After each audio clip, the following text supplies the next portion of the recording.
Good morning, distinguished ladies and gentlemen. Good morning, distinguished ladies and gentlemen. It's my pleasure to welcome each and every one of us to the training program organized by ICSAN, the Institute of Chartered Secretaries and Administrators of Nigeria, on the theme Corporate Governance and Succession Planning for Family Businesses and NGOs. We welcome each and every one of you to this training of today, Tuesday, 24th August 2021. Like we usually do, we'd like to just briefly intimate us, especially those who are attending our training for the first time via Zoom. We just want to inform you that your mics have been muted and that this training session is for 3 hours, 30 minutes, and there will be time for question and answers. So your mics have been muted by default, and we'll ask please that you do not unmute until it's time for question and answer. In the course of the presentation of today, if we'll give opportunity for questions, and you can also indicate via the question icon. If you have questions, you can also type them on the chat box. And in addition to that, at the end of the training, we'll have a group photograph. So at that point, we'll ask that you please enable your videos for the group photograph. Likewise, when you want to ask your questions, we also ask that you please enable your videos.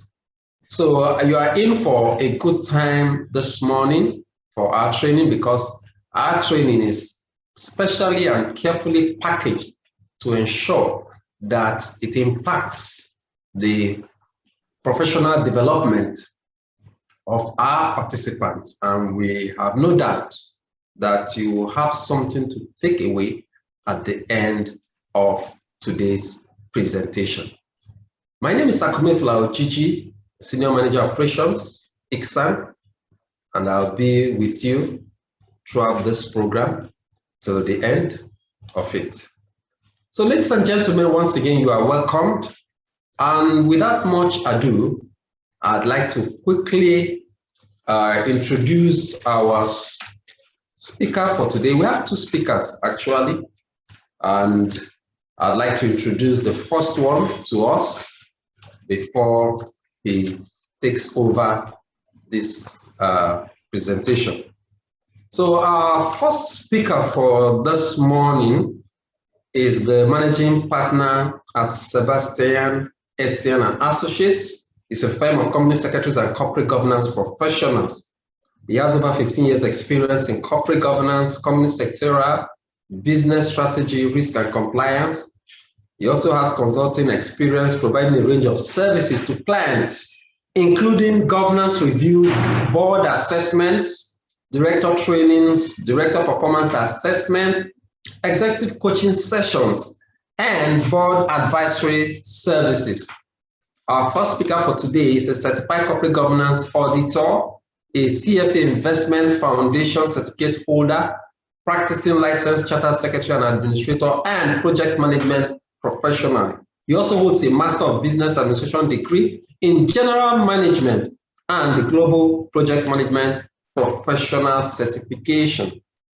Being a passionate and firm believer in the role of good governance, the role good governance plays in shaping corporate behavior, corporate accountability, growth, and sustainability, he set up the firm Sebastian Essien and Associates, dedicated to help private and public companies and non-governmental organizations manage their corporate governance, compliance, and sectoral responsibilities across a broad range of sectors. He is registered with the Financial Reporting Council of Nigeria and accredited with Corporate Affairs Commission. Our speaker is very passionate about corporate governance, board evaluation and audit, company sectoral, business strategy, and risk management. And dear participants, you can reach him at Sebastian at sebassociates.com. Ladies and gentlemen, please join me as I welcome Mr. Sebastian Essien, KSGI, ACIS, PMP, Managing Partner, Sebastian Essien and Associates, as he makes his presentation to us this morning. So I join us to please pay attention, listen attentively, so that we can get value for our time and our money. Mr. Sebastian Essien, please, you have the floor. Thank you. Thank you very much, Mr. Ojiji, for that introduction. And I also want to welcome participants to this very unique training that has been put together by the Institute of Chartered Secretaries and Administrators of Nigeria, the hub of corporate governance. Without much ado, I'm going to take you straight to the topic discussions for this session. Corporate governance, succession planning for family businesses.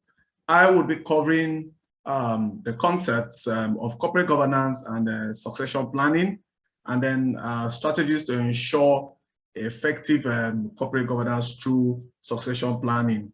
So I will appeal that you pay attention, enjoy the sessions, and then as appropriate, we'll take your questions and put you through all the very strange things you will probably hear. It's possible that a lot of us here may be very unfamiliar with the concept of corporate governance, but I can assure you is something you do every day, but you probably don't and is not aware of how these applications have concerned your organizations. So to start off this session, I would like to start with a definition of corporate governance. Corporate governance may be defined as a set of systems, processes, and principles which ensure that a company is governed in the best interest of all stakeholders. Stakeholders here are everybody that is impacted by the operations of a company. It could be employees, it could be the community, it could be your suppliers, it could be government, it could be the regulatory bodies that you interface in the course of your operations. Now, it is a system by which companies are directed and controlled. It is about promoting corporate fairness, transparency, and accountability. Because without this,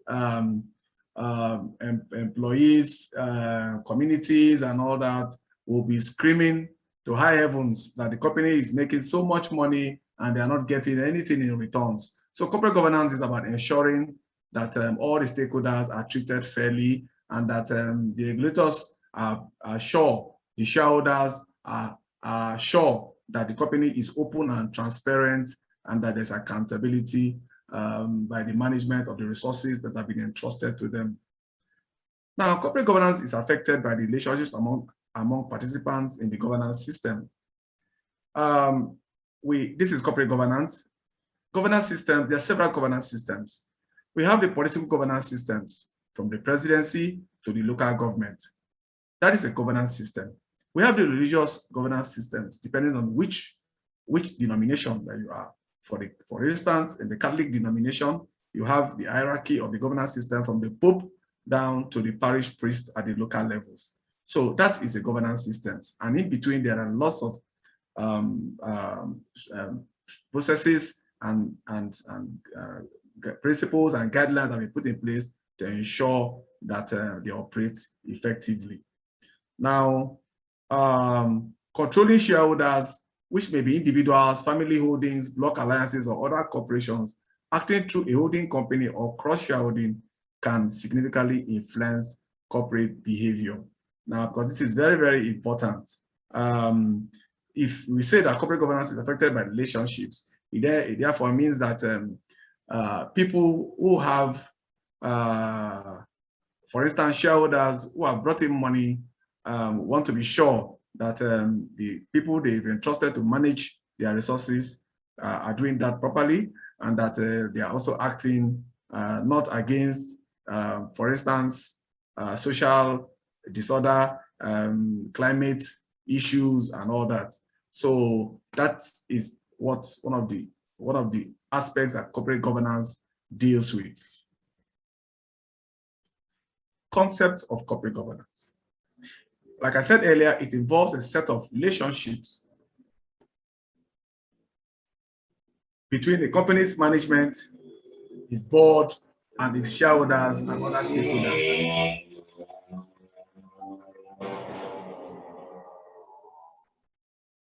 The company's management are who? The company's management could be the line managers, if you like. Those people who handle finance, HRO, those people who handle procurement and all that. The board are those who have been selected by the shareholders to run the affairs of the company at the very top level. 2, it deals with prevention or mitigation of the conflict of interest of stakeholders, because conflict of interest are bound significantly in any organization. I can bet you, if I put it out now as a poll to you, all the participants, you would agree with me there's a lot of conflicts in organizations. At one end of it is the conflict between those who have brought money in, the shareholders, and those who they've entrusted to manage this money. The shareholders want to maximize their return on investment, while the directors at one end want to get a good deal for themselves. That is a potential problem, and it also has to do with how the company's customs, processes, and policies, and how they adhere to the laws guiding their own operation. An important theme of corporate governance is the nature and extent of accountability of people in the business and mechanisms that try to decrease the principal agent problem. That conflict of interest, that issue between the shareholders and the directors who they've entrusted to manage the company is what is generally known as the principal agent problem. The principal are the shareholders, the agents are the directors. Now, while the principals expect one thing in return, the directors may be doing some other thing, and by the nature of such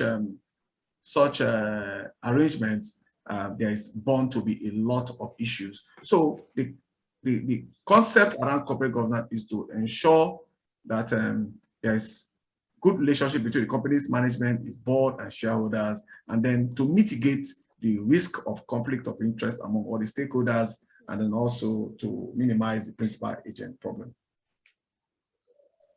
Purpose. Corporate governance plays an important role in maintaining corporate integrity, managing the risk of corporate fraud, combating against management misconduct, and corruption. This is very, very important. In 2001, we all may have heard of the Enron scandal, which involved a very high-level corporate fraud in the US, and that caused a lot of people to lose a lot of money in their investment in that company. Back home in Nigeria, we've had a lot of cases of corporate governance integrity issues that have been brought to the fore. In May of this year, we probably may have heard of the issue involving First Bank Holding and all that, and where the hammer of the regulatory authorities was brought down on the bank's board. So the purpose of corporate governance is to ensure that companies behave properly, and that risk, which is one of the very, very important aspects of corporate governance, is well managed. You cannot take away every risk, but that it is properly mitigated and reduced to the barest minimum, especially risk of fraud, which is something you cannot easily take away completely, but you can reduce to the very barest minimum. Corporate governance is important because it creates a system of rules and practices that determine how a company operates and how it aligns the interest. If, for instance, you have a company, you have a company and you don't have, and there are no rules within the structure of the system, so it's impossible to regulate behavior within that system because people tend to do what they like. If you have policies, for instance, against harassment and codes of conduct of certain behavior, it will be impossible for the gate man to accept any gratification for whatever reason. People will do their job believing that this is a system that will protect them for as long as they are doing the right things. So those other stakeholders, corporate governance ensures that those other stakeholders are protected through the creation of these systems of rules and practices. Good corporate governance leads to ethical business practices. Yes, the general purpose of every company is to make money. We all agree. Yes, make money and make everybody happy, smile, go on vacation, enjoy yourselves with your families. But at what cost? What is the risk of doing that? Now, ethical practices could be issues of corruption, could be issues of blackmail, espionage, industrial espionage, and all that. There are several things that the company can do just to make ends meet or to meet their supposed targets of financial viability. So corporate governance ensures that there's good ethical business practice. People will behave properly because ethical issues are not legal issues. They are moral issues, and then you depend on the moral of people to say, oh, this is wrong, this is right, this is a correct thing to do within a framework of some guidance that the company would have set. It's about promoting corporate fairness, transparency, and accountability. The board has an effective machinery to serve the concerns of stakeholders. The board keeps the shareholders informed of relevant development impacting the company. Yes, because if I give you money to run the company as a shareholder, I must know what you're doing. And of course, one of the ways that the company, the board or the management talks to the shareholders of the company is through the AGM. You go back to them at the end and say, look, this is how we have performed during this accounting period. This is what we want from you further, and please give us some further advice on how we can take you to the next level. The board effectively and regularly monitors the functioning of the management team. Like I said, the management team consists of those who, for most larger organizations, the functional managers down there. And then the board cannot all be involved generally in going to that granular level. Usually they have one from among themselves who they designate as the managing director, who holds both an executive responsibility and a board responsibility. So this MD is the one who interfaces with the management team and reports to the board on the effectiveness of the functions of the company. The board remains in effective control of the affairs of the company at all times. It is the duty of the board to manage risk of the company. It is the duty of the board to safeguard the assets of the company. So how can they do that if they don't have effective control? Your job as a board is not to sit up there, come for your meetings 4 times a year and drink tea, coffee, and then you go away and then hoping that by God's grace, the management team would have done something very wonderful at the end of the year. It doesn't work that way.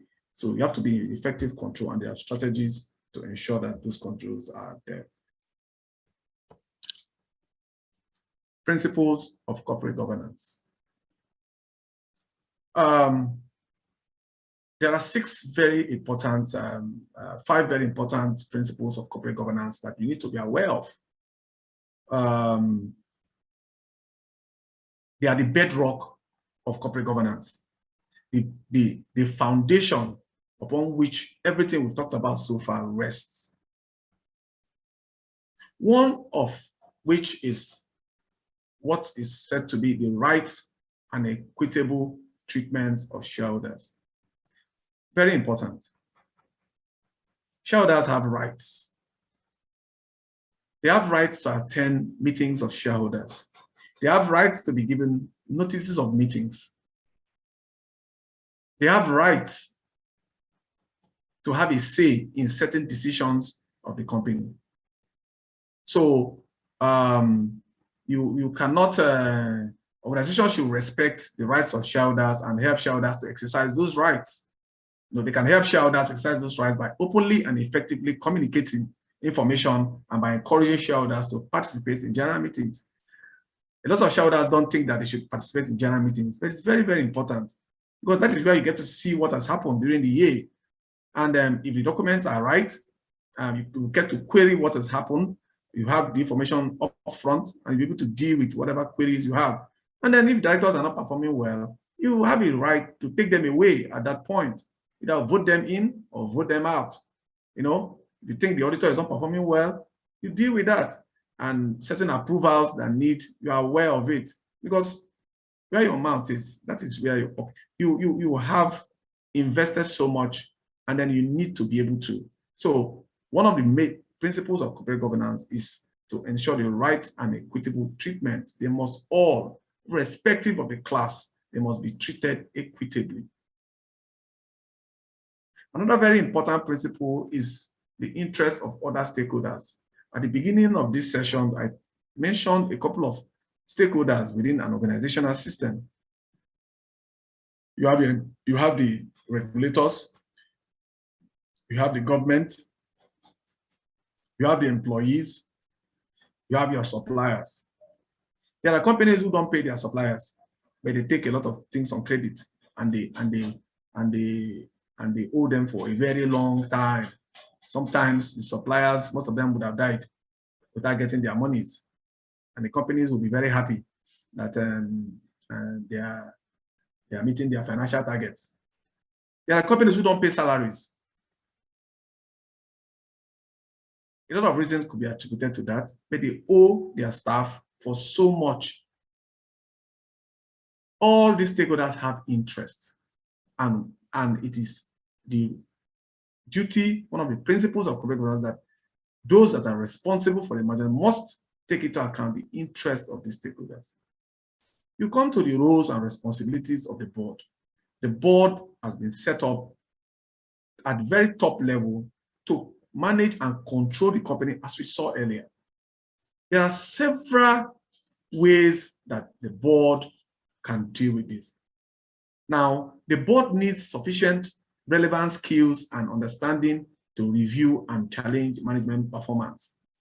If you have an IT company, for instance, set up a company that deals with information technology, the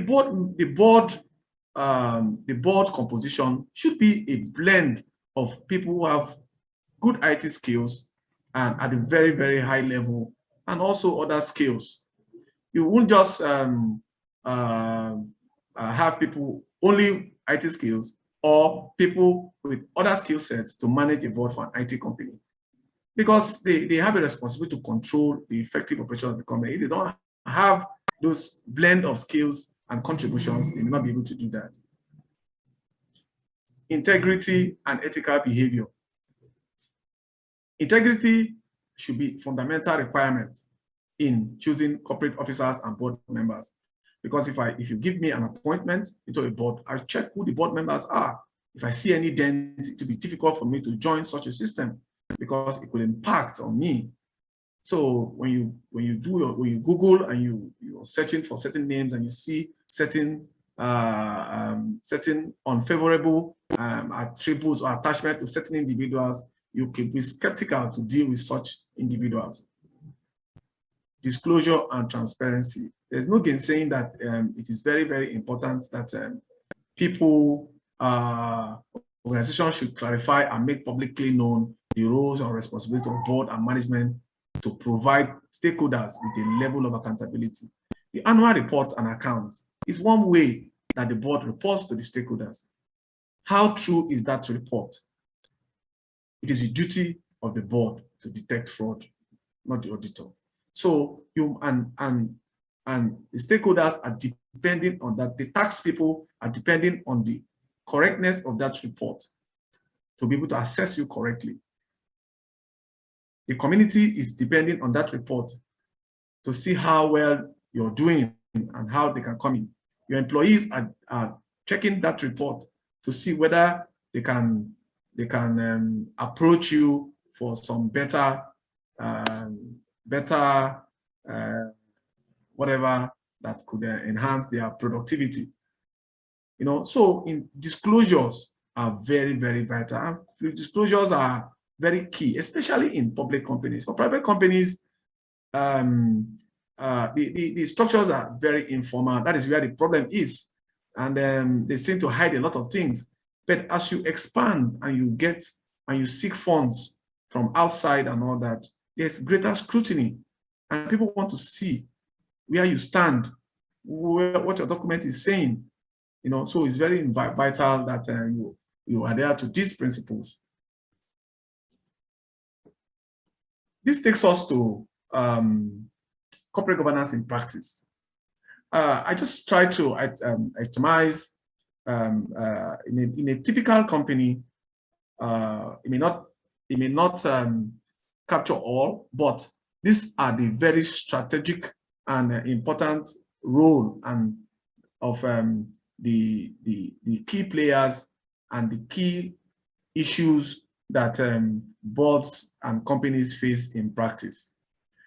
At the very top level are the shareholders.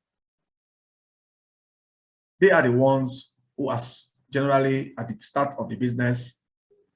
If the company is incorporated, they are the subscribers to the memorandum at the incorporation of the company. So they are the people who also name the first directors of the company. They may also be the directors. At the second level is the board of directors.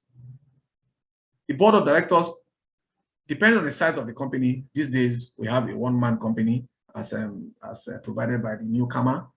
But you could still get people to work with you on your board, call it a board or board of advisors if you like.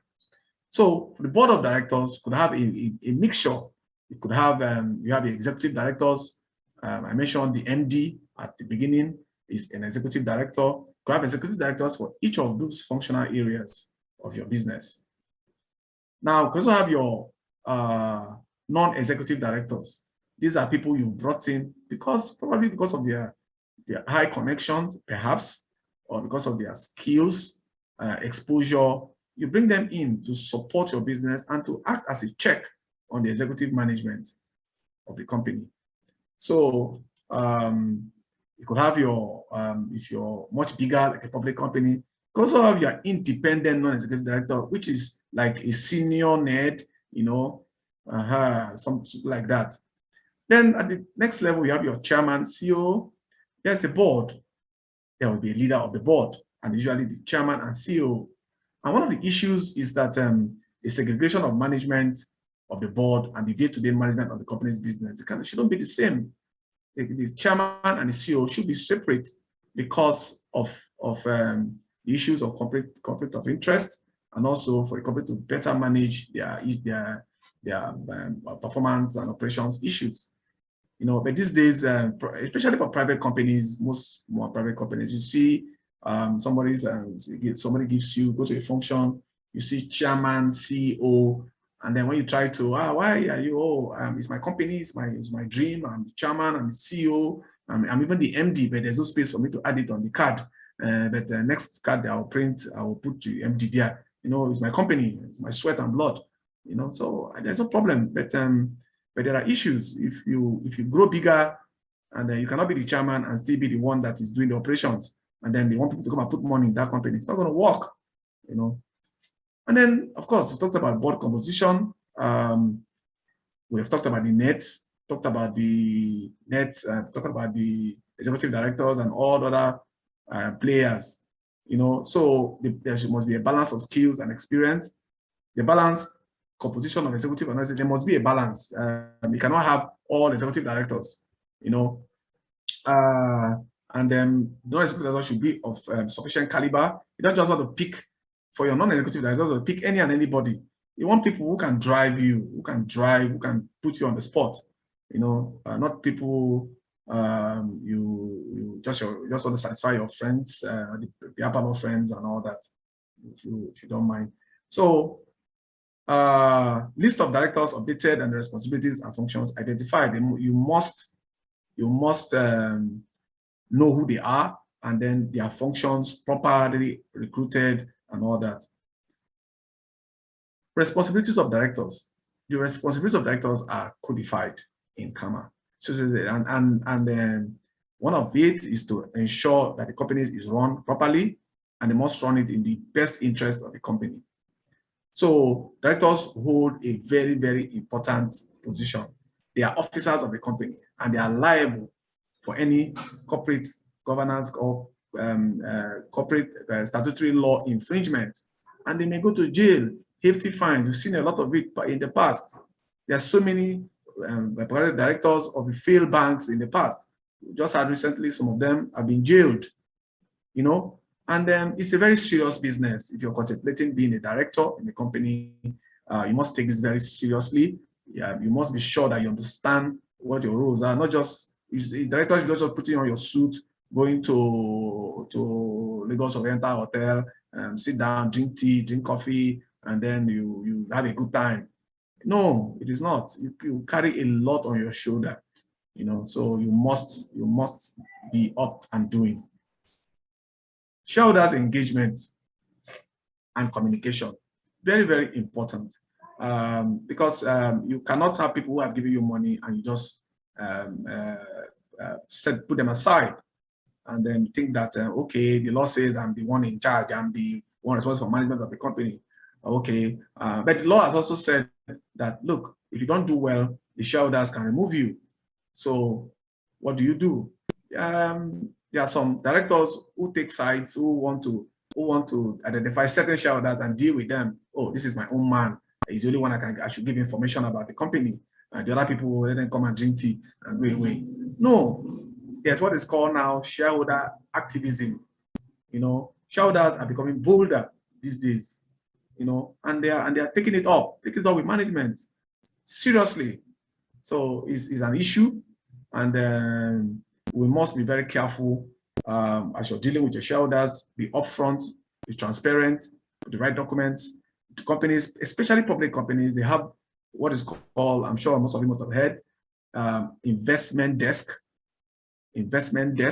corporate communication desk. Those are ways of communicating and making sure that the shareholders are kept informed of what is going on, so that before your AGM or before any important sessions, you've had your pre-cocktail dinners or whatever you want to do, and so that when they come, like people say, when they are in agreement with you and you get to your meetings, everybody will be nodding their head, approved, you know, and there'll be no trouble. Your investors will be happy that you're stable. There's no there are no issues in the offing, so their money is safe. Risk management is also very important for a board. Internal controls for the board to be able to manage effectively the company. They must set up a systems of internal controls. These systems could be in areas of finance, and it could be in areas of management and practices and all that. So they set up their systems, and usually systems go through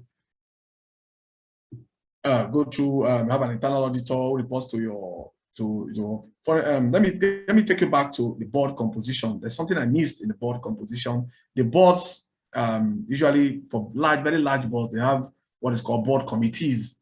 You know, we have the audit committees, we have the risk management committee, we have the governance and nominations committee and remuneration committee. So these are committees that boards set up to help them do the work, because if it's a large board, they can't all be involved, you know. So the audit committee's job is to ensure the proper internal controls within the system. We talked about code of conduct and ethics, transparency and disclosure.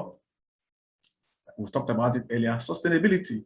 Nobody wants to set up a company and for it to collapse after 1 year. No, you want a company to outlive you. There's something we used to watch on CNN, companies that are 100 years old and older. You know, it's a lot of companies on the list. And I keep looking for companies from Nigeria on that list. You know, okay, I have seen First Bank. Yes, but First Bank came from Barclays Bank in the UK. You know, first, okay, fine. You know, but I can't find any other company that has that's 100. Why is that so? How do we operate? What do we do to ensure that our company, the company we have struggled to set up, outlives us? Sustainability. What are the things that are doing that will enable us to enjoy the benefit today and also continue to enjoy the benefits in the future? What are they? Are we doing the right things? These are issues. So corporate governance, this is corporate governance in practice. So you look at your organizations, as you're seated there in this training, look at your organization. Do you have all this in place? Even if you're a one-man business, you may not have a big shareholder, you may not have a shareholder, but you may have a system of risk management. You must have a system of internal controls. You must have codes and conduct and ethics. You must appear to be transparent, and you must be able to disclose people who come in contact should be able to see clearly that you have your right policies and you're not just having the policies, they are being implemented. And you must be seen to be operating sustainably because it's only for you, it's just for your own good. Do you have those in place in your systems? Please check. That now takes us to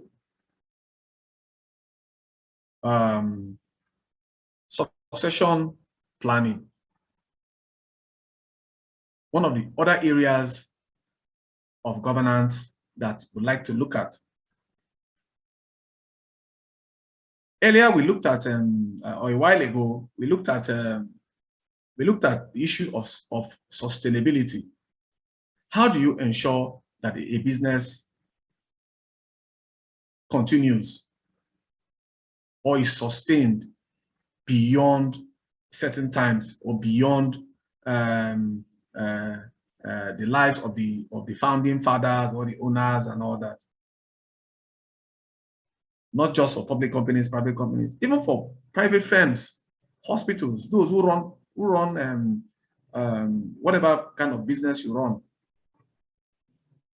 You want your business to outlive you, not just hope that your children will take over. I know of families who have, I just had a conversation with somebody who was very excited that his son was going to take over his medical practice.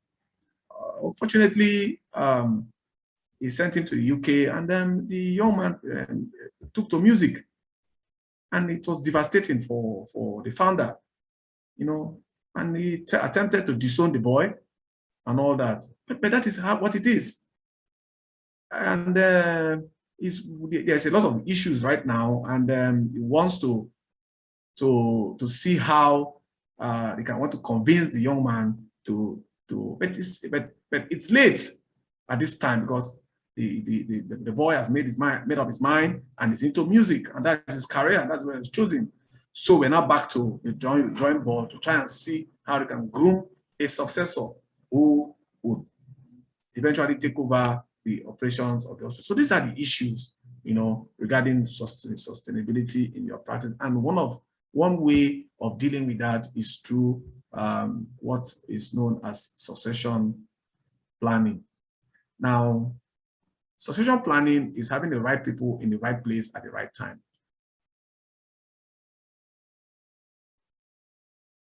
We have just talked about, I'll just give you an instance. And if there was a deliberate effort or plan to have somebody in place, the founder of that hospital will not be having this heartache, you know, regarding the abandonment of his dreams by his son, you know. So succession planning helps you deal with that.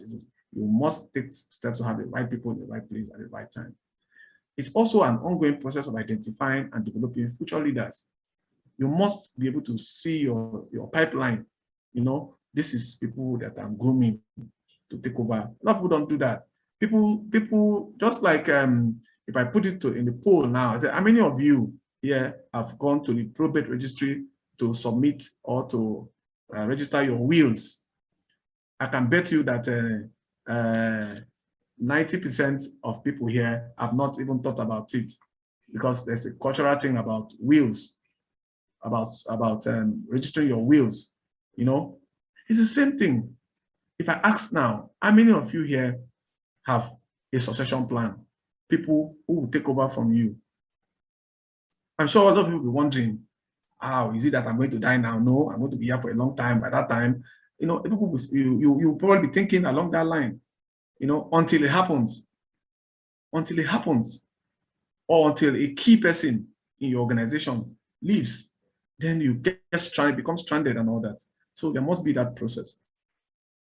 It's an opportunity to create standards for qualifications and competencies, because if you must prepare a future leader, you must know what you want, and then you prepare it in advance, and then try and from those qualifications that you have set as standards, you use that to screen and get the right people on paper. Providing understanding to members of the potential leadership path available and developing needs.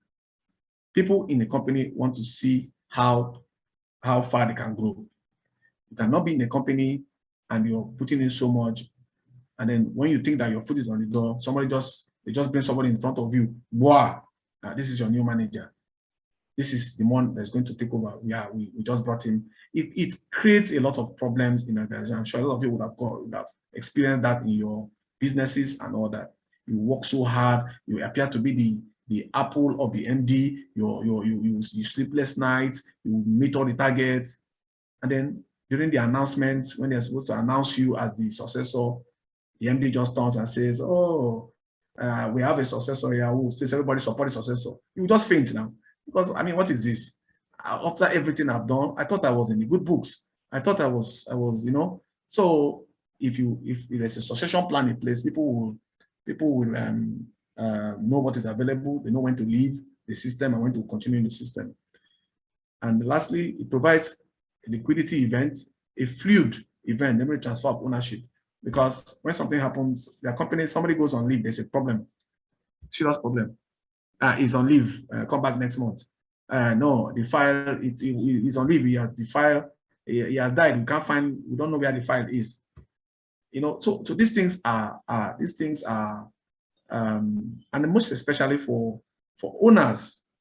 There's lots of companies whose founding fathers have passed on, and the companies are in limbo. Nobody to take over. Everything collapses. You know, the management style, that's a different discussion altogether anyway. But for the purposes of this, it's very important that there must be a process to ensure that smooth transfer. Understanding succession planning. Succession planning evaluates each leader's skills, identifying potential replacements both within and outside the company, because you must look inwards, must look outwards to see who and who. There's a company, another company, they keep experimenting. They will try some people from outside, they will try from inside, you know, and then the issue wasn't really about people from inside, outside. The issue was really about the belief and the how do I put it, the mindset. It was a cultural issue. It had to do with the founding father. There was no genuine effort to ensure that there was a process of smooth transition. It was just a smooth screen to get people moving. Organizations do that. They pay lip service to this and just to get people going by, but no real effort to ensure it's done. So that's why in most places, the process of replacements is so chaotic. You know, you just see somebody today, tomorrow is gone. You see HRO, they say they've done an interview, the next day you see some other person, you know, things like that. You know, there are no deliberate processes in place, you know, because the owners are not genuine about it. Succession planning is not a one-time event. It should be evaluated and updated each year. So when you have mapped out your strategies and all that, I mean, for at the very top level, if you, for instance, you want somebody to take over from you, you should have a plan 10 years from now. You should have a plan 10 years. And then every year you reevaluate this decision you have made, what has changed, what is happening. And then so that by the time it's 10 years time, if every element still holds, you would have been able to control, be able to deal with the mitigation effect, deal with whatever would have happened, so that if something happens by the third year, you can change course. Instead of setting it and abandoning it, oh, 10 years from now, Maduka is going to take over from me, you go to sleep. In 3 years time, Maduka has decided to go into painting or something, and then Maduka just disappears. And then you wait till 10 years, say, yes, Maduka, oh, Maduka is no longer with us and he has gone. So, I didn't know, nobody told me. So these are the issues. So you must keep reevaluating them. Businesses might want to put an emergency succession plan because things can happen. You may make a plan for 10 years and you could die tomorrow, perhaps, or you could resign tomorrow, or you could go to do something tomorrow. So there must be an emergency plan. If this happens, now, what do we do? You deal with it, and then while you still have an eye on the bigger picture, you deal with this immediate replacement problem and then move on. It's important to note that in large corporations, the board of directors, not just the CEO, typically oversees succession planning. Also, in large corporations, succession planning impacts not just owners and employees, but shareholders and as well. So for small businesses and family-owned companies, especially now that the single-member ownership of corporates are allowed, succession planning often means training the next generation. You must train them. Companies that are 100 years old and above, as they show on CNN, there's something I see. One of the people they interview are great-grandchildren. You see, I was the great-grandson of Mr. Heineken. So you begin to wonder, you know, they took the father, the grandfather, the father, you know, they must have done something, this training period, bring them in, you know, and push them through, you know, and all that. There are basically generally two main processes of succession planning. You have the recruitment process.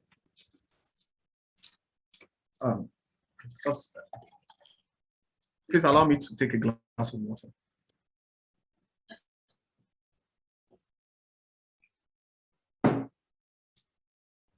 Thank you. So recruitment is a process in succession planning. And it starts with, like I said earlier, proper hiring practices with goals of choosing candidates that are capable of rising through the ranks. It's not just people who just, you know, there are people at 8 o'clock they clock in, 5 o'clock they're out. It doesn't matter to them, you know. It doesn't matter to them. They've met the expectations of the company and all that. So, and if you're considering people who are going to live your dreams, you must look beyond those clock in, clock out people. Most people have free commitments, and we're not saying that those people are not sometimes they've not carried out their duties and all that, or if they are good managers of their time, they may have done they've done their jobs accordingly. But the point is, there are people who you would see demonstrated dedication to the work of the company.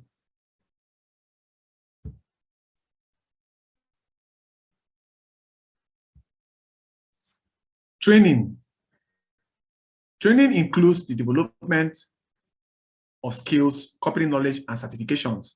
So one of the succession planning process is to ensure proper training of those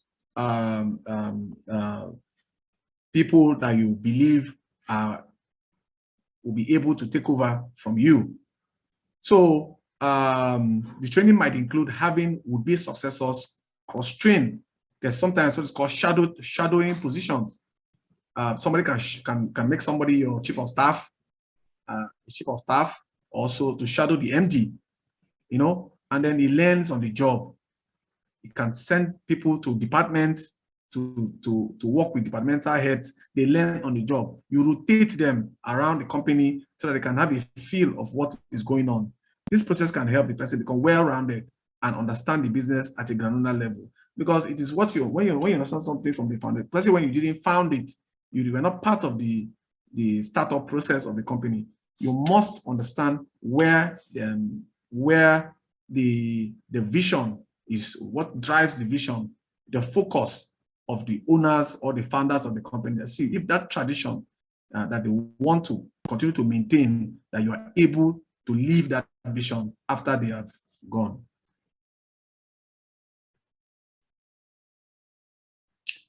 Sorry, Mr. Ojiji, if you're there, I just saw a chat here. Someone said they're not hearing me. Please confirm that. Are you not hearing me? I can hear you. I can hear you very well, sir. Okay. I just saw someone. I can hear you. I just decided to check so that the person. I think our participant needs to check his or her device properly because the audio here is very clear. But if there's any other participant who has a similar issue, please indicate, let's know.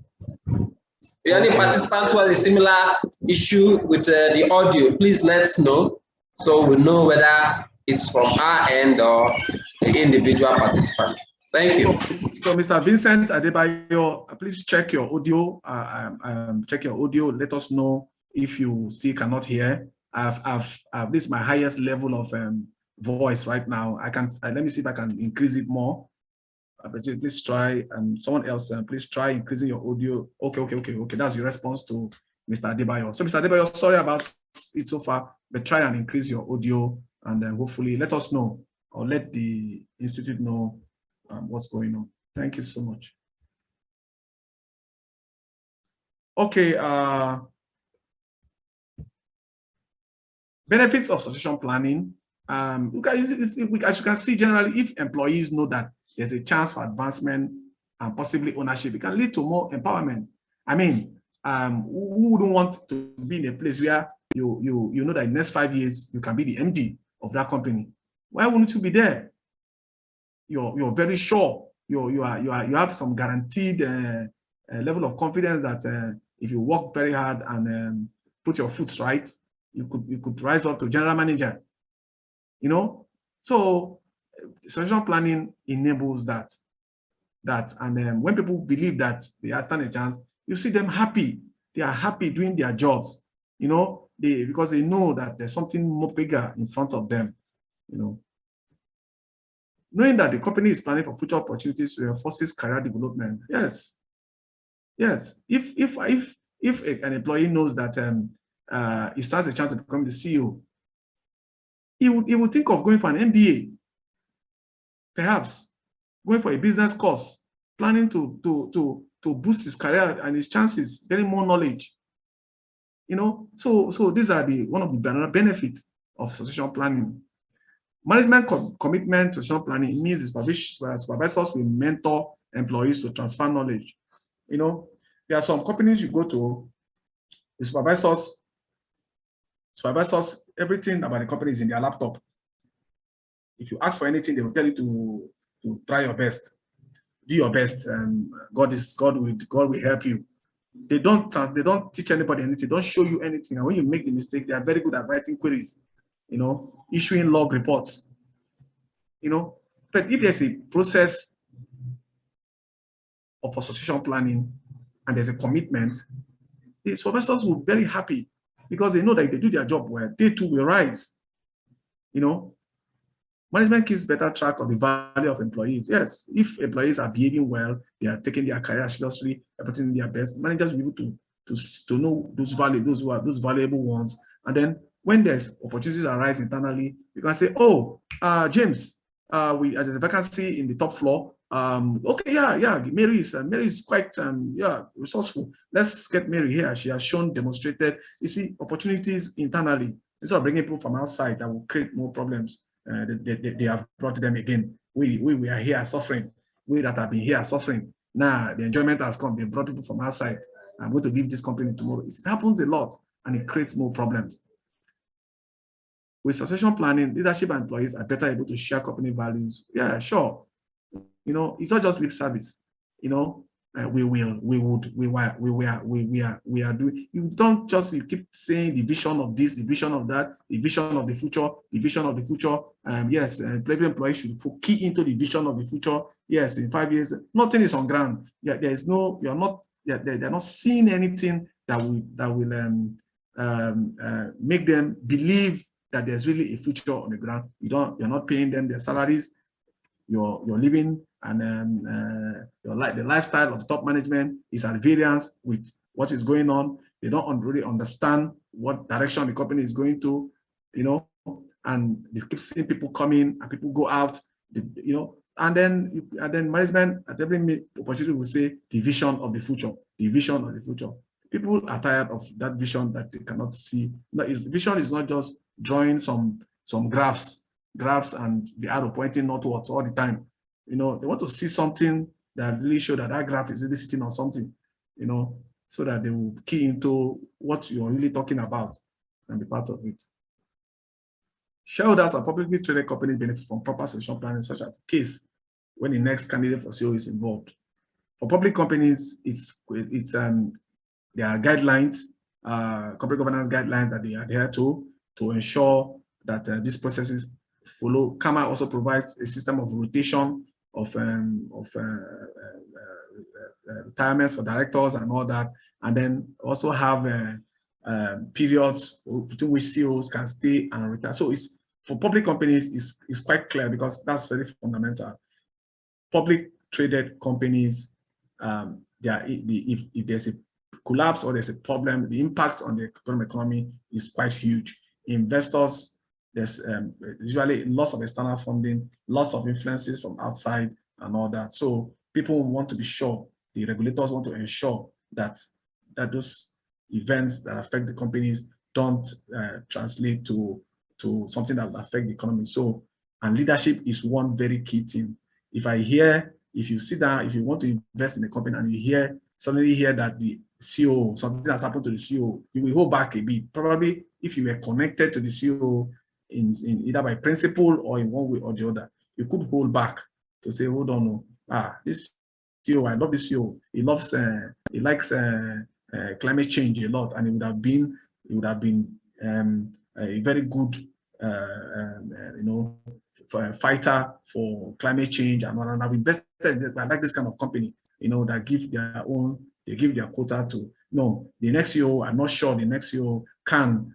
So, but if there's a plan in place, you will see the CEO that will be coming in. You will be able to know in advance, oh, this candidate that is coming, okay, I think it shares the same ideals as the other CEO, and I believe that we can work together. I think I'm comfortable to put my money in this kind of business and all that. So social planning is very, very important.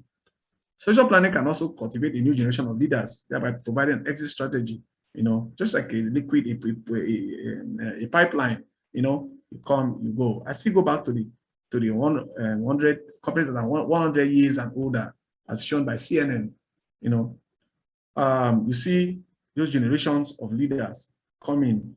I think that in Nigeria, I think the Hebrew Foundation, the Dantata Foundations, Dantata organizations, and the Hebrew organization, they have done very well in that area, I believe, and they have lines of successors who are ready to take over, and so that's one of the benefits.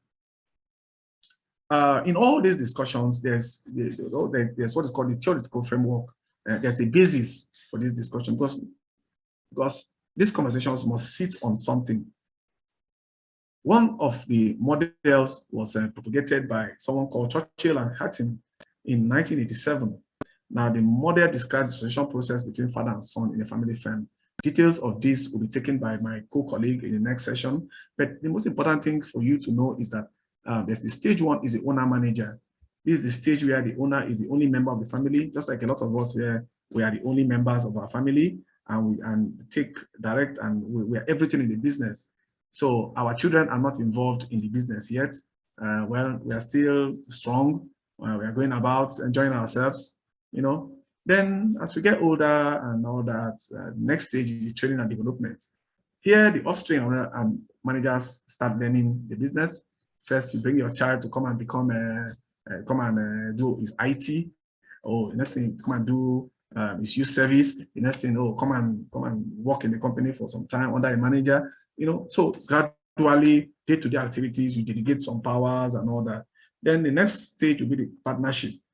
You know, the incumbent and the mentee, the father and the son, you now start really extending, giving your mentee a lot of authority and relationships. So people now start saying, oh, okay, that's the son, he's in charge now. Oh, he's going for the meeting with the board. Oh, he's really involved right now. You know, people now start recognizing, he now has authority. You give him authority, you now start making decisions with your guidance. And then lastly, it's what we call the power transfer. We also have a diagram to depict that, the stages as it goes on. It's a very simple model if you follow it, and to ensure smooth transfer power in whatever kind of organizations that you run. Yes, also what is called the succession planning model. Details of this, I believe, will be taken by my co-colleague. But most important thing, because we're having a discussion on corporate succession planning, the fundamentals is the key part you must understand. Is a model that has been in place. It illustrates families' interaction of management and ownership of family business. It is called a three-cycle model, and it shows interaction amongst the components of family and management of the business. So the issues of family business will be taken by my co-colleague and all that. But it's important for you to know that there's a model for family businesses, and then you could see that those relationships that makes it very difficult. You have a company, you have a family as members, and the company, they also have some members of the family who are not members of the company. They are angry that the people, the family members who are there are enjoying themselves. They're not giving them money. They cannot go on vacation. They are doing this. They need, you know, those issues that come in will be taken, I'm sure, with my colleague in the next session, so that you can really see the details.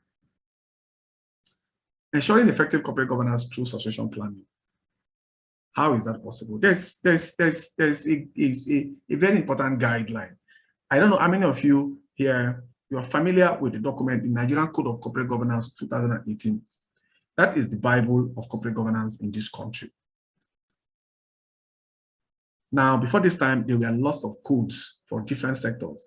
The insurance sector had their code, the PENCOM had their codes, the SEC had their code, the banks had their codes and all that. And it created a lot of problems, because if you're a business and you operate in different sectors, it means that you must try to comply, and it makes it very impossible. So to keep up with global trend, you know, the Nigerian Code of Corporate Governance 2018 was formalized and issued, you know, while gradually, currently, those other sectors are converting their codes to guidelines, which shouldn't, will not generally be inconsistent with the Nigerian Code of Corporate Governance. So for every company in this country, public companies, even private companies, because the aspects of the code can be scaled down to suit any level of company. Any level of company. If you apply the principle of this code, you will have a very fantastic and wonderful, viable company.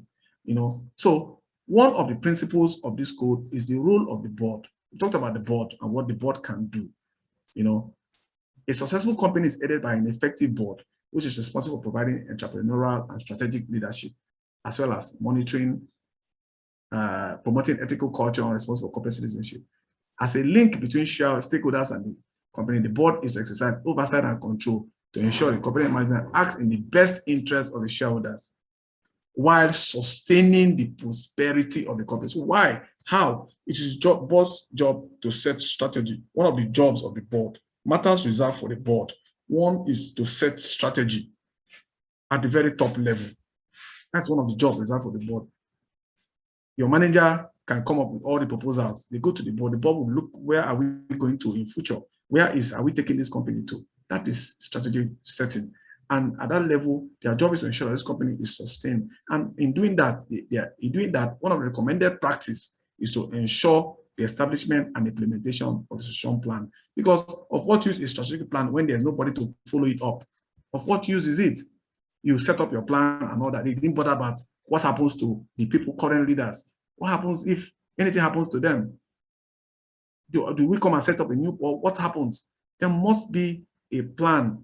So one of the recommended practice is that the board ensures a succession plan, appointment process, training mechanism, and the pay, what you're going to pay to them for both the is in place. It's very, very vital. So if you have a company right now, look at the corporate code of corporate governance. See where if you have done your business plans, do you have a succession plan as part of your business plan? Or your business plan is how to take the company to the next level in terms of ROI, return on investment? Have you bothered to think what happens if something happens to me? I am the driving force of this plan. If something happens to me, what happens to this plan? Have you bothered to think about it? Have you bothered to think about it? That is a very key recommendation of the code. Now, also, to ensure that that is done, the code also suggests board committees. I said earlier at the beginning that companies have,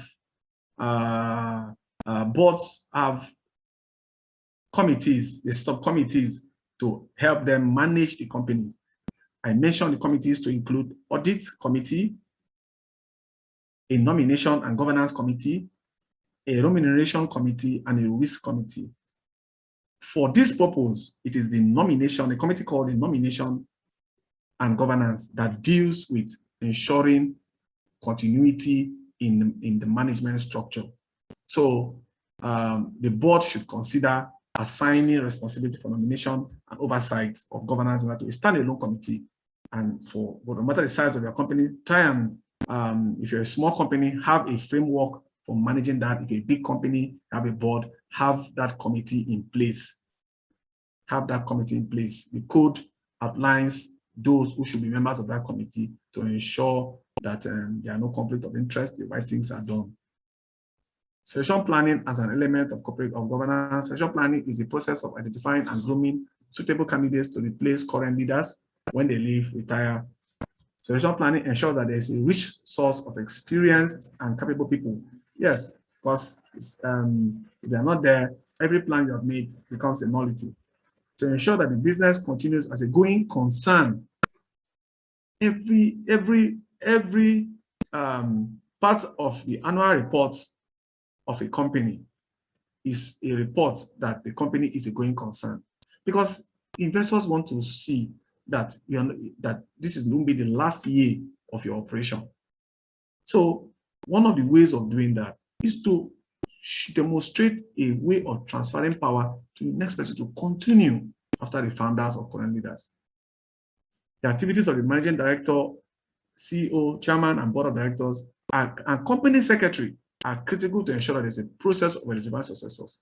Ensure there's a rich source of experienced people. Very, very important. Also, the Nigerian Code, which I talked about earlier, the Company and Allied Matters Act, and all the relevant sectorial guidelines. I told you earlier that each of the sectors are now converting their codes to guidelines now to support the codes, and they report against those guidelines and the code annually. The governance direction to enable companies ensure their sustainability and viability. I've mentioned the principle 1 of the code, which provides for the establishment and implementation of a governance plan. Ensuring good corporate governance through succession planning. Let me just take a glass of water, please.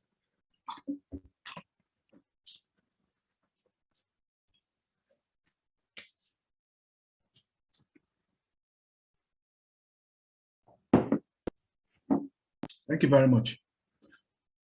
Ensuring good corporate governance through succession planning. The first thing, having seen that a successful company is headed by an effective board and is responsible for providing entrepreneurial and strategic leadership. What do strategic leaders do? They set visions and goals for the company. So having seen that, you establish goals and objectives. So leaders of businesses should first identify clearly the vision and goals and objectives of the organization. These steps also addresses the importance of continued involvement in leadership and the option of bringing external professionals. So you must evaluate that process. You must make it a part of your strategic objective. You don't just set goals, and the only goals you set is how to make billions of naira, and then the most important thing, which is one of the most important corporate governance aspects, succession, is not included. The goal,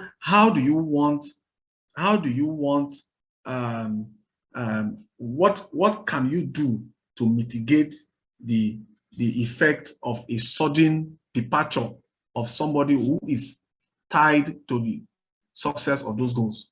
You must put it into consideration. You must establish a decision-making process. These steps identifies and establishes in a written document a process for involving members in the firm's decision.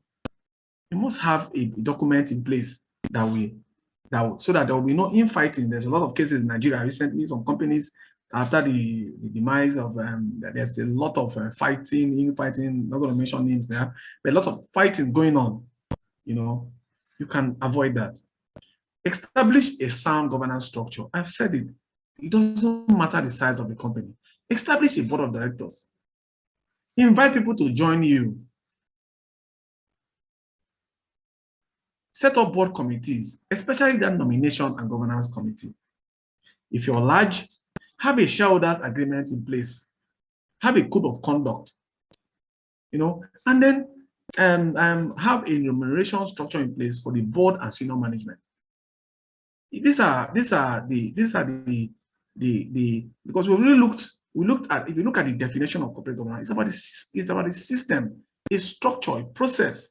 How can something be done in a way that we promote fairness, transparency, so that people within the system, all the stakeholders will be happy. The shareholders will be happy, government will be happy, employees will be happy. If you have a code of conduct in place, the issues of corruption and bribery will be reduced. People know that if they steal or they accept gratification, it's a problem within the system.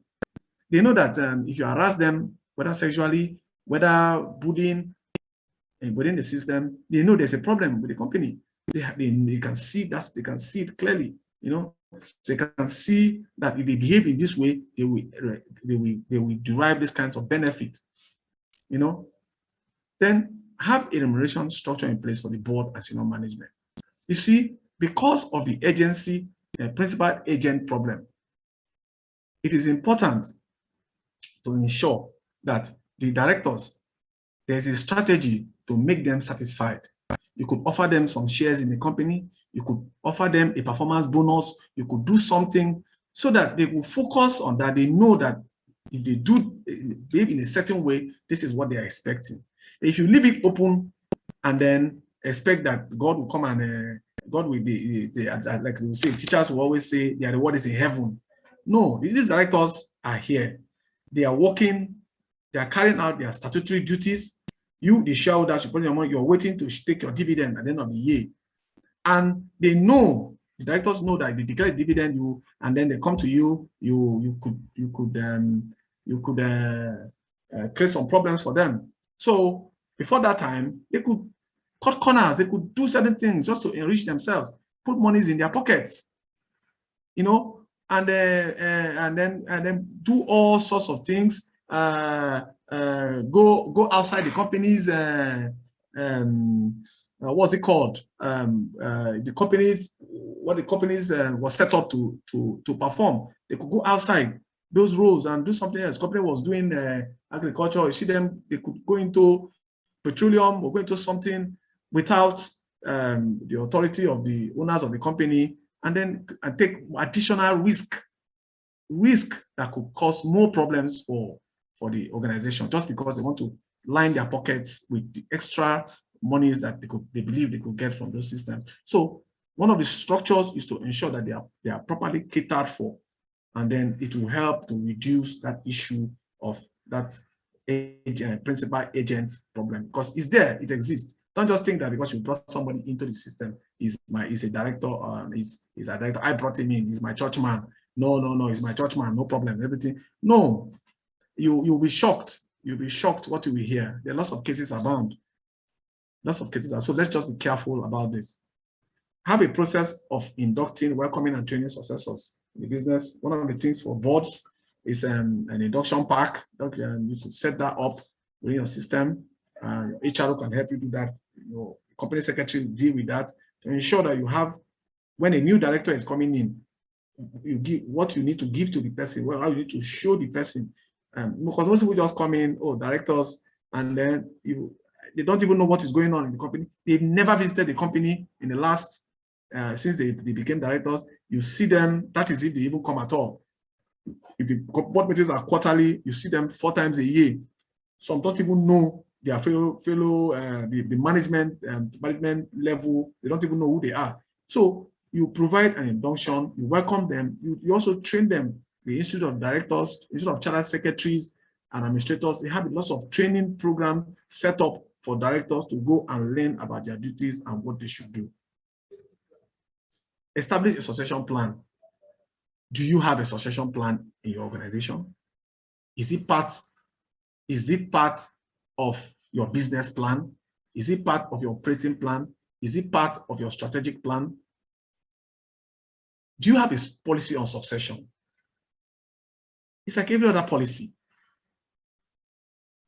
It's a high-level document. Do you have such a document in place? Do you have a plan for emergency leadership vacancy? If something happens today, what will happen to your company, your practice? If you assume you're running a practice, private practice, what happens to your practice today? If anything happens to you today, now, what would you do? Do you have a plan for planned vacancies? Do you have a transition plan? At the other level, at the management level, you develop a recruitment plan, which includes a plan to identify potential internal candidates, a plan to identify potential external candidates. So you can have a steady stream at the lower level of people filling in position to ensure that the company continues to operate without issues. So my concluding thoughts would be that irrespective of how successful you are, leadership roles must change someday. Yes, you will leave someday. Remember, companies that are 100 years and older, the people who are speaking to us on TV today were not there 100 years ago. So you will leave someday, and somebody will say, oh, my grandfather started this company. So the event may be voluntary, as in the case of retirement, or could be death, incapacitation. However, a succession plan ensures that your business will continue to operate, no disruptions, and then minimal tax implications. Business leaders should start building your exit strategy. It's like your will. As you write your will, build your exit strategy, because you will leave someday. You will. You cannot be there forever. Firstly, long-term succession planning helps business determine how well the successor can execute management tasks and gives them time to learn. You don't just want to take somebody and throw into the business. I know of a company, the son was thrown into the business immediately after he left school. And what happened was the company was doing so well in this country. It was in an energy sector, so well. What happened? The son became the CEO, and every weekend, from what we had gathered from the papers and all that, every weekend parties in Dubai, parties in the Bahamas, champagnes, expensive champagnes running down, and at the end of the day, the company went into liquidation. The company was destroyed. So it's important to train your successor and then give them time to learn. And then if there are challenges, you know what to do. So, and then lastly, it helps to facilitate an orderly transition of management ownership, which is a key part of good corporate governance. Thank you so much for listening. I'll be able to take your questions. Mr. Ojiji, I'm done. All right, thank you very much, Mr. Sebastian Essien, for that in-depth presentation on business succession, corporate governance succession planning for family businesses and NGOs. You've really done an extensive presentation. You've taken us through the fact that a lot of companies don't outlive their owners here in Nigeria, contrary to what you find in other parts of the globe. And they've also given us the theoretical framework for succession planning and how to ensure that succession planning is carried out through corporate governance and many more. So I want to thank you very much for this wonderful and insightful presentation. Now, to our dear participants, it's time for us to ask questions on this topic that has been presented by our facilitator. So at this moment, please, if you have questions, signify by indicating through the icon, or you could type your question in the chat box so that our presenter, our facilitator, can do justice to the questions. So please, it's time to ask questions, and it's also time if you have comments to make. Okay, let's go to the chat box quickly. Mr. Shofola Osho says, sir, the newcomer says that small companies need not have a company secretary. Now, don't you recommend that such companies should actually have secretaries? Yes, let me take it. Let me take Mr. Shofola. Thank you for that question. Yes, of course, because if there are things that there are duties, there are compliance issues, there are processes and lots of things that companies need to deal with, irrespective of whether you're small or whether you're big. You must still comply with the requirements of the law.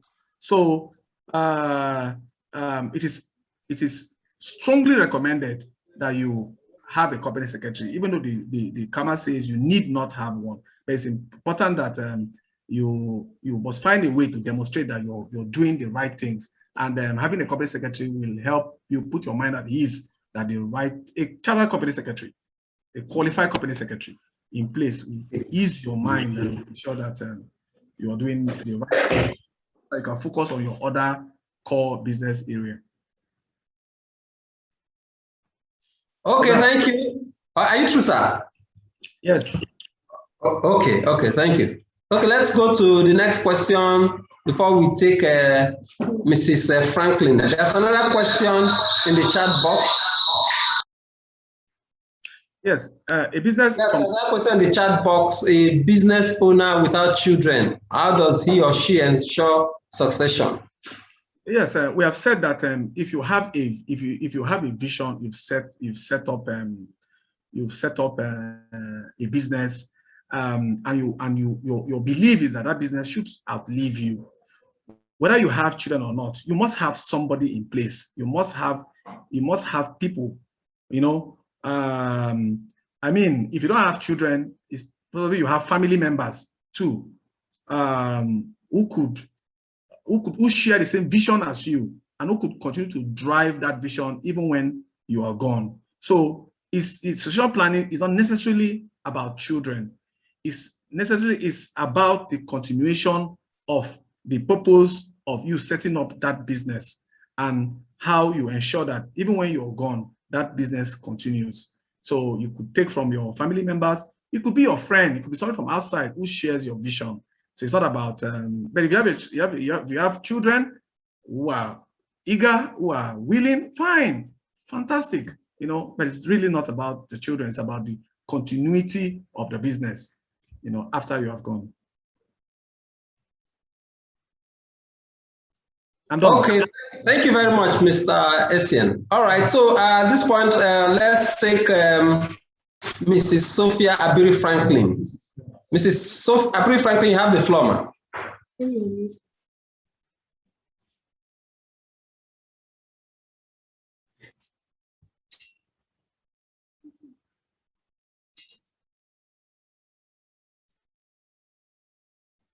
I can't hear Ms. Franklin.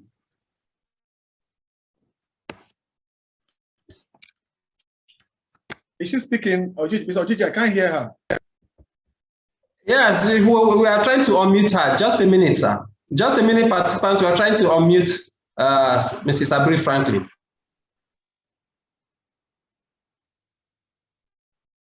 Okay. Hello, can you hear me now? Yes. Okay, yes, thank we you can very hear much. you. Please go ahead. Thank you. Thank you very much, sir. I have two questions. One, what I don't know the best way what you can tell a client, because you talked about governance structures, setting up governance structures in companies to ensure sustainability, which of course part of the governance structures, among other things, would include the succession planning policy. So that's one. How would you convince a client, the owner of a business, to actually set up this governance structure in a situation where you've been trying different ways to tell them about it, and for one reason or the other, they've been resisting the plan or the proposal to actually set up the governance structures in that kind of company? One. Then two, what would a toolkit for succession planning entails? You know, you've talked about from your slide, you said there'll be a high power succession planning policy. So this succession planning, if you want to come up with like a handbook to say, okay, this is what I'm going to run with, I'm setting up governance structures.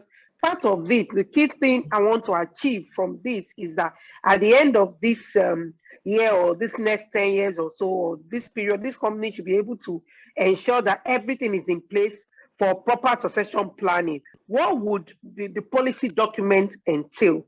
Like a toolkit that when you hold these are the boxes you would tick to ensure that you have adequate succession planning in the company. Thank you. Okay, thank you very much. What's your name, please? Sophia. Sophia. Okay, thank you very much for that question, Sophia. The first question that had to do with what to do to convince a client to set up a governance structure. My question would be, let me put it this way. I believe your client probably is a private firm, right? A small private firm. Could be what was it called? Because if it's it's a private firm, right? Or is it a sole proprietorship? Okay, she's not okay, because for a public company, the structures, the governance structures, it's a requirement. It's already a requirement and all that. Now, for private companies or sole proprietorship, how would you convince them? You see, at the current level, they are very comfortable. At the current level of their operations, they are very, very comfortable doing what they are doing, you know. But as they grow, they will need financing. As they grow, they will need know-how. They will need external support. And there are demands of those external funders. So at that stage, they find out that if you don't have those structures in place, they could lose opportunities out there. Are they not planning to be listed in future? Are they not planning to expand beyond the owners? You just you let them know that irrespective of the fact that they are comfortable, they are happy that what they are doing now, currently now, puts bread on their table. It is their, as our people will say, it is their workshop. So I don't need any structure. I am the sole signatory, sole owner, sole everything. Everybody must come to me to buy tissue paper, must do all this. Fine, you know. But beyond that, what happens? If you have a business opportunity in Côte d'Ivoire, and then the client tells you, "Can I see your board of directors?" What will be your response? "Oh, sorry, I'm the board. I'm the chairman, managing director, everything in my company." Do you think they're going to listen to you? No. If you approach a bank for funding and they tell you, "Can we see your structure, your operating structure?" What are you going to do? Are you going to say, "No, bank, take me, I am chief, so and so. I am the person that you need. no, you're going to lose that opportunity. So they must see a real need why they must have those governance structures in place to also help them make very, very important, other important strategic decisions, because they cannot know everything. They cannot know everything. So you bring that mix of skills and people and resources, it will help them, create a better environment for the business to grow. The key here is having the structures to sustain your business and make it viable and beyond you. Don't forget, you want to operate a going concern. How do you operate a going concern? By making sure that you have the right structures that will continue to make it profitable to continue to be operating. Second part of the question was toolkit for succession plan. Yes, there are you can see there's a model, there's a framework. Now there are two skills, there are two toolkits for succession plan. There's a toolkit from the Harvard Business School. There's a toolkit that from the ISAN has a toolkit that could drive this process. And one of the things that you could do is to just like you set up your business plan. If you know the different elements of your business plan, for succession plan, the first key element is to identify the people you want to groom, identify them. There are some quantitative questions and the processes you must follow, and then to see whether those people fit the criteria for leadership. When you follow those steps and do that, at the end of the day, you will have a measurable indices to say candidate A, B, C fits this purpose, and they should be continually groomed. So yes, there is a toolkit, and it's just a step-by-step process, and I'm sure will be made available after this session, after this time. So, Mr. Gigi, thank you. I'm done with that. All right, thank you, sir. So let's take the next message in the chat box from Banker Rimolaje. Says, when management stroke shareholding and directorship are the same, it's often challenging to present the issue of succession planning, conflict of interest, and ethics, or even corporate governance. Now, how do you deal with this challenge? I'm going to say the same thing. I'm going to say the same thing that I said to Sophia.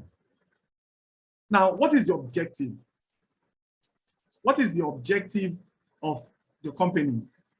How do you want to operate? There's nothing wrong. I said earlier, companies, shareholders or subscribers to the company's memorandum could also be the directors.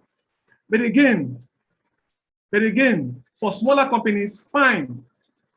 They could still be the managers of the company. Great. But as you grow bigger, it's a governance issue to have management, shareholders, and directors. It's a serious governance issue because the check and balances may not be there for you to be able to see what is being done in growing the organization. Now, on the issue of succession planning, it's not a conflict of interest if the managers, shareholders, and if they are the same and they plan and they agree on a successor. If they agree on a successor and then follow the process to instill that successor, it's not a conflict of interest, provided they have agreed.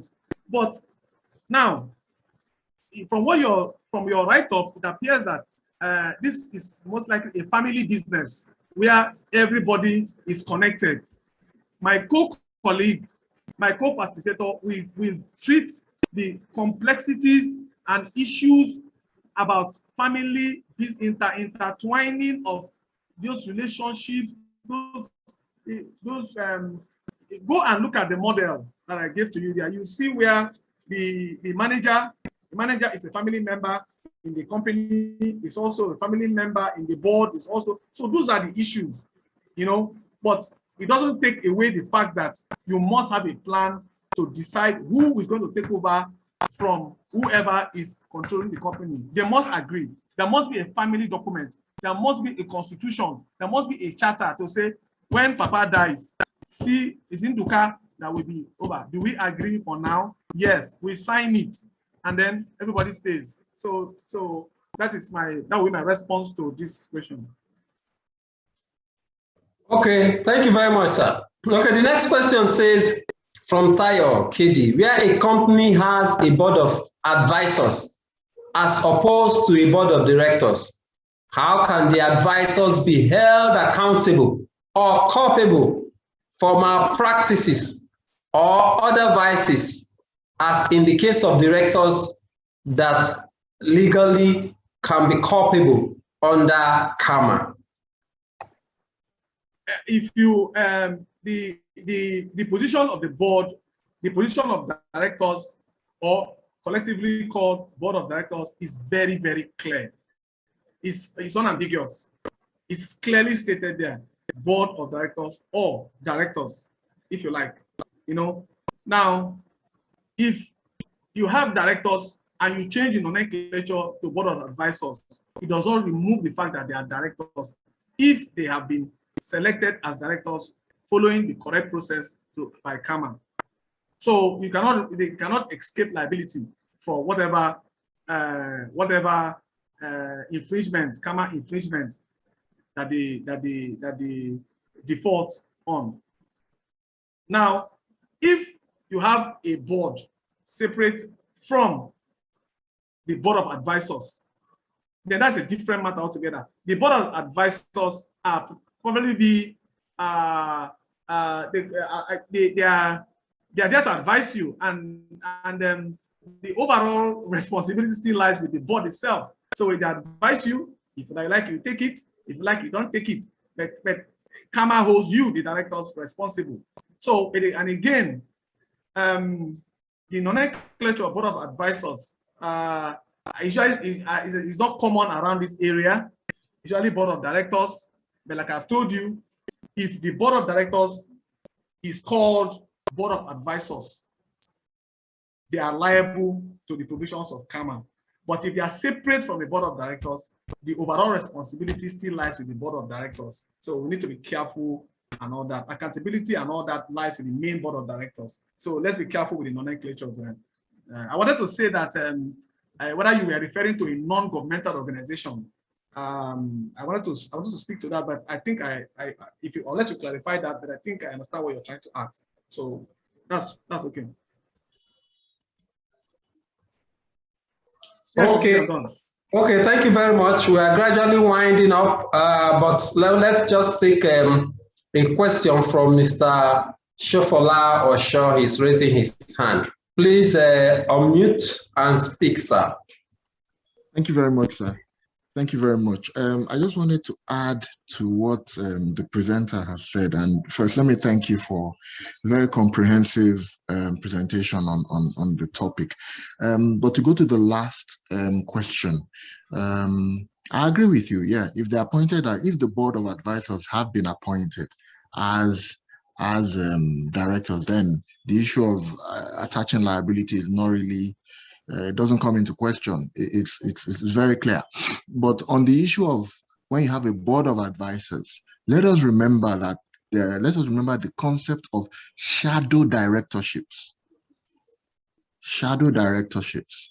So anybody under whose instructions the company is accustomed to act is deemed to be a shadow director. And I mean, for purpose of accountability and liability, will be held to account in the same manner as even the directors of the company. So yes, you can have a board of advisors if you are able to establish that the company is accustomed to act under their advice. If anything goes wrong, then you can hold them accountable under that principle. And that's just the addition I wanted to chip in. Thank you. Thank you very much, Mr. Shofola. That is well taken. Yes. The concept of shadow directors. If that was the intent of the question, then Mr. Shofola has put it in its proper perspective. Otherwise, my statement was to clearly distinguish between the board of directors and board of advisors, and also to try and deal with the issue of liability. You know, but but Mr. Shobana, thank you for that. If the members of the board are accustomed to taking advice from the board of advisors, then the board of advisors would, along with the directors, be liable. That is the concept of a shadow director. Thank you very much for that. Okay, thank you. I think let's just take the last question because of our time. And it says, where there are no competent family members to handle the business for succession, how do you avoid conflict of interest arising from family members, knowing very well that family members may rise against the importation of external hands to pilot the affairs of the business in most cases? So now this area, I will put it this way. In the next session, my co-presenter will deal with all these intricacies of family members and non-family members and the issues of succession as it relates to operations of a business, you know. But a way to handle this, if you like, is to start early. Just like you have corporate documents for other areas of your business, you have what is called a family charter. You should be able to identify. If you look at the purpose, if you go down and look at the purpose of succession planning, one of the key areas, it is a process of identifying. Look at it there. Succession planning as an element of corporate governance is supposed to identify and grooming. So that process, if the family members fight through that process, fine. But start early, fight through the process, and agree on somebody and have a document so that when that successor leaves, there's somebody in place. That is the thing. You must have a process in place. Start early, not when the person has died. That's why I said, how many of the same thing that happens when we die interstate without a will? People fight everywhere for properties. It's the same thing that is happening here. People die without putting a successor. Everywhere is chaos, anarchy, trouble everywhere because nobody sat down to think that Papa will soon go.